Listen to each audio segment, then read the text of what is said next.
Welcome to Trippy Commentaries and our preview of the 2014 FIFA World Cup. My name is RJ. I am joined by Kyle. What's going on, everybody? And Mark. What's up? Now this is part 2. Make sure you guys check out part 1 if you haven't already. We actually looked at every single group except for the group of death, aka Group G. That's where all the G's are at, man. Including Germany, Portugal, Ghana, and of course the United States.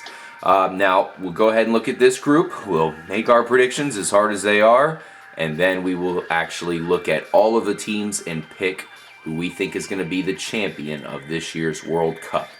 Let's go ahead and jump into it, guys. We have Germany, definitely a constant powerhouse when it comes to soccer. We've seen them in championship games here, and we definitely see them as a contender this year as well.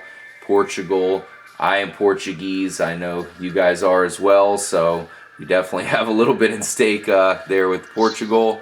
And United States, let's be real, we would love to see them actually come through with a strong run. Mark, what do you think here? Well, let's start off with Germany. They obviously have a ton of firepower, and then they got the amazing midfield with Ozil and Schweinsteiger. Yep. Schweinsteiger. But up front, they have, hopefully I'm not butchering his name, but Goats. He's great up front, scores a lot of goals, and they looked really good in their friendly matches. They beat Ireland 5-1, and they also took down Mexico 1-0. Okay.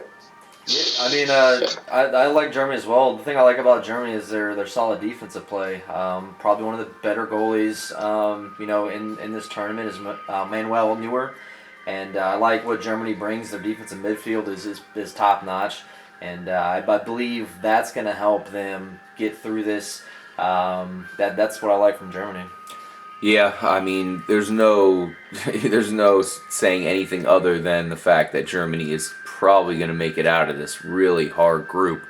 Now, I'm predicting that they will not make it out because I think that the U.S. will have enough, especially with their great goaltending, to make it through this. I think Portugal, with Ronaldo looking healthy, I think they can come first here in this group, but man, this is a coin flip here. I hate to say that Germany wouldn't make it through, but I do like what the U.S. is showing here, man. I think that this might be the year that they could possibly maybe get like third in this tournament, or at least make a good showing. What do you think about the U.S.'s chances this year, Mark? I definitely agree. I like their chances to get out of this group. I like Portugal as a team. I just think they rely way too much on Ronaldo. And, he's going to be healthy for this tournament, but with his injury before the World Cup, it's still questionable on if he's going to be healthy throughout the whole tournament. So if he gets hurt in one of the first 2 games, I don't see them being able to do anything, without him. So I have my first team coming out of this group as Germany, and my second team coming out of the group is going to be the U.s.A. What do you like about the USA, Mark? With the USA, you got to love the goaltending. You have Tim Howard, who was able to carry Everton to a 5th place finish in the Premier League. Even though they didn't have that strong of a team, their defense allowed them to win a lot of games. They were around like 3rd in goals allowed, which is amazing for the Premier League and all the studs that play in the league. Another good thing that I like about our team is our forwards. You got Josie Altidore, and you also have Wondolowski. So it's going to be a lot having to do with Bradley's ability to feed the ball up to our attackers. Yeah, and don't forget if he's able to get some good balls down the middle and some good crosses in, then I think we're going to have a good shot at coming out on top. Yeah, and don't forget about your cousin there, Clint Dempsey. He's definitely kind of the the leader on the team as far as psychological. He's kind of that guy that everyone kind of relies on. I'm looking for guys like Jeff Cameron and DeMarcus Beasley there on the defensive side to step up. They are, they're very good defensive midfielders, or excuse me, they're very good, defensive midfielders, and I like what they bring to the table. They have a lot of leadership skills. That's what I like about this USA team. I mean, they're obviously, you match them up on paper, they don't match up with the likes of Germany, the likes of Portugal. But they're a team that I feel they have the right pieces together. That if they can all play together, rely on their defense, get the goals when they come available to them, and not try to push anything. On the offensive side, I think they're a team that could definitely upset some teams here. Now, like I said, I don't feel that they're as strong talent-wise as Germany and Portugal is. Yet you mentioned Cristiano Ronaldo. They do rely on him a lot, but the thing I like about this Portugal team, man, is they have epic comebacks, and that's the kind of teams I look at to go far in these kind of tournaments. Are those teams that are well from playing from behind? Like I said with Nigeria, it's like almost like they need to have a goal scored on them first, and then they start really playing. So look to Portugal to fall down in some of these games, but like they always do, they find a way to come back and win the games. And Germany, I mean, we could talk for days about how good Germany is, and they have a lot of weapons on that team. I got to go with the upset here, though. I got to, like RJ said, we might be a little biased towards Portugal. We do have, it's kind of where our family lines come from. I like the fact that they can come back and win. They've done it plenty of times already. And I like them to upset Germany in the championship here for the death group. Yeah, I'm picking the U.S. as my second team. Portugal number one. We do got to question this, guys, with Portugal as far as their ability, or in this case, their non-ability to defend corner shots here. And this is another one of those things that I really put in high regard when it comes to the World Cup. You cannot give up a corner kick goal. That is devastating, man. When that happens, especially in a game where it's tied up, 1-0, that could be a deadly goal. Because, man, you just got to defend those things. That's for sure. Everybody knows it. And Portugal's been weak with that in the past. But if Ronaldo can stay healthy, then they perhaps can score enough goals to get by. Because we all know they can score from the corner themselves. Definitely. I know we didn't talk too much about Ghana here. Poor Ghana. They're kind of screwed here. Ghana's they're a pretty strong team. The only thing that kind of hurts their chances even more than when the tournament starts is they might be without one of their key strikers, Majid Waris. He's in doubt for the opener against the USA. He plays for a top-tier team in the French league, and he had 9 goals in 16 games. So, I mean, if you're scoring at that pace in such a good league, that's going to be a key player that they're going to be without. Yeah, and I feel with Ghana, they're a team that has to get an early lead. It seems like when they're down, they kind of get down on themselves. They start pushing, they start pushing a little too much, and they start making mistakes, and they fall even farther behind. So for Ghana to be able to have any success at all, they're gonna have to get some early goals, get a little confidence, and play a little more reserved against some of these powerhouse teams like a Germany that's gonna be able to put up some goals on them. Yeah, looking at that first game, U.S. versus Ghana. Crazy storyline with Ghana. They have a player named Kevin Prince Boateng, and he's actually going to be facing his brother when they play against Germany. His brother Jerome plays for Germany. That's great. They're actually both citizens of Ghana and Germany, so they got their option of which team they want to play for. And Kevin Prince went the way of Ghana, and Jerome went the way of Germany. So it'd be pretty cool to see 2 brothers be able to face off in the tournament. Exactly. Yeah, I mean, Kevin Prince is probably the best player on that Ghana team. Yeah. Yeah, definitely. One thing is, man, we got to hope that the U.S. gets an early lead, like you kind of touched on, Kyle.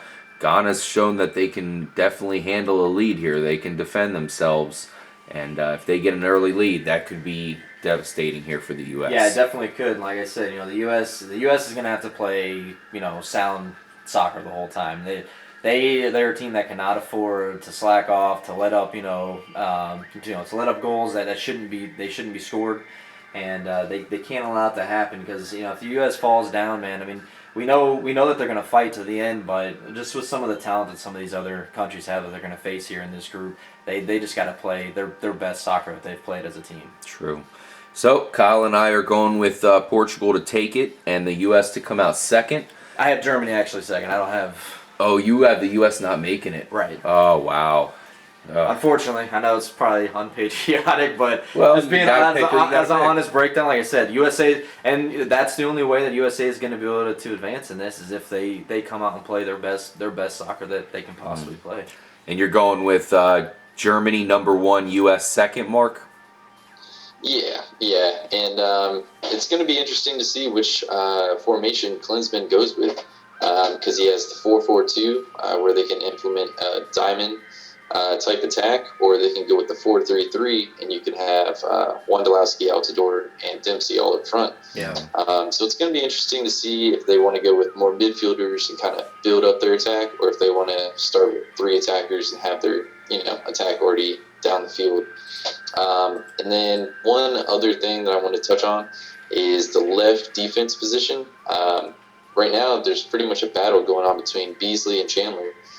So it'll be interesting to see who will be able to start in Game 1 against Ghana, who Klinsmann decides to go with. Because it seems like the rest of the defense is set in stone with Johnson, Cameron, and Beasler. Those haven't seen much switch, but the past 2 friendly games have been Beasley and Chandler switching out. So it'll be interesting to see. But yeah, I have Germany first, USA second.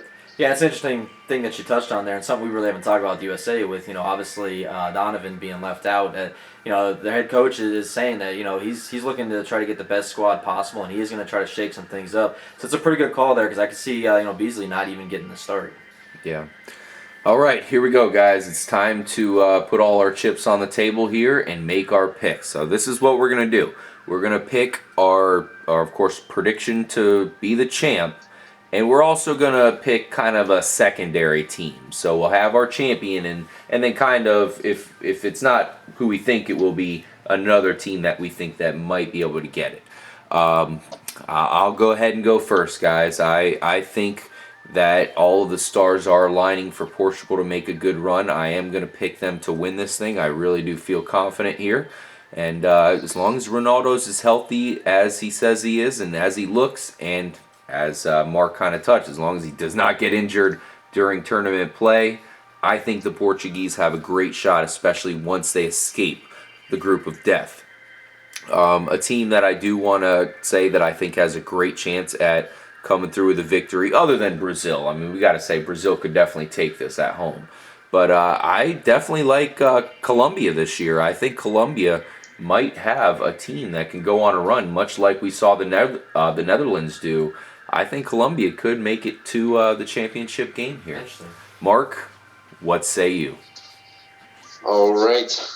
So my #1 team that I'm thinking is Brazil. But my secondary team would have to be Argentina. Argentina has the easiest route to the finals. Brazil has an extremely hard route to the finals because they'd have to play either Spain or the Netherlands or Chile in their first knockout round game. Yeah. So that's going to be really interesting, and if they're able to get past them, then I definitely see Brazil taking it. But Argentina, they play the runner-up from Group E, which has Ecuador, France, Honduras, and Switzerland, and I see that not being that difficult for them. And then they play the winner of Group H or the runner-up of Group G, and I see them taking that one easily too. So definitely Argentina and Brazil, 2 teams with the most firepower on offense. They got decent defense. I think it'll be enough to carry them to the finals. Yeah, before we get your picks, Kyle, I do want to give a shout out to England as well. If England looks impressive earlier on and they can make it into the final rounds there, that's another team that I think could really shock a lot of people. Yeah, I mean, if England can get, because we all pretty much picked Uruguay to be the heavy favorites from that Group D. If England, if they're the runner-up and they can get into a bracket that works for them, they might have a chance to kind of squeak by. For me here, it's kind of hard for me to go with Brazil. Like I said, the inexperienced goalie that they're going to be having, I question that when you come into these big tournaments. I like the teams that have the solid goalies because at the end of the day, I mean, some of these goals are pretty much impossible to stop, but a lot of times you see the really good goalies that make a huge difference. I got to go with Spain to take it all again. I'm seeing a repeat. That's what I'm going to call here. I just like everything that they have. Like I said, I love their goalie, Iker Casillas. I think he's a guy that can, just like he did in 2010, lead a team to victory. Another team that I like to follow up with that would be the likes of either Portugal or Germany. I think that whatever team wins that group's championship, and that's probably why they've called this the death group, is because it's so it's so good. I feel whichever team wins that is going to propel them forward throughout the brackets. And I unfortunately, like I said, I had picked Germany, or I had picked Portugal to beat Germany. So I think with Ronaldo, that ability to come back in games, to stay with it, to have such firepower like Ronaldo, one of the better players in this tournament, that's something that's going to carry them through. But I like the Spaniards, man. I think they got a really good chance at repeating. A lot of people are saying that they really could be one of the best teams that we've seen in quite some time. Right. And they're going to have to make a strong showing and possibly win this tournament to prove it. One team I really would love to see rebound after last season, because I was really rooting for them hard, was the Netherlands. Hopefully they could proceed in Group B, get one of the top 2 spots there. But I'm hearing a lot of people say that it's not, they don't think it's going to happen. Me personally, I think they're going to come out with that fire and make a strong push here. Any other honorable mentions for you, Mark? I mean, definitely Spain. That's another team, that Kyle was talking about that I could see definitely going through and make fireworks happen because, as everyone knows, they've won 3 major titles in a row, winning the Euros, the past 2 Euros in a row, and then also the World Cup. So, I mean, it doesn't get any bigger than those tournaments, and they've won 3 in a row. So, I wouldn't be surprised to see them make it 4 in a row. But I do think that the teams are a lot more improved this year with Brazil and Argentina. I don't see anyone being able to contend with them. That's pretty much it. Uruguay, I mean, they might be able to pull off something, but I don't think they have the defense to contend with the likes of Argentina and Brazil. Yeah. And how about good old Belgium there, man? Those guys definitely impressed the hell out of me. And that would be another shocking team if they can do something here in the World Cup tourney here in 2014. Thank you guys so much for joining us for our World Cup preview. We'll definitely be bringing you our reactions to the championship game. Let us know what you think. Let us know what your prediction is here coming into the opening games of the World Cup. Hopefully we see USA do our country proud, and we definitely hope to see Spain look as strong as we've seen them in the recent past.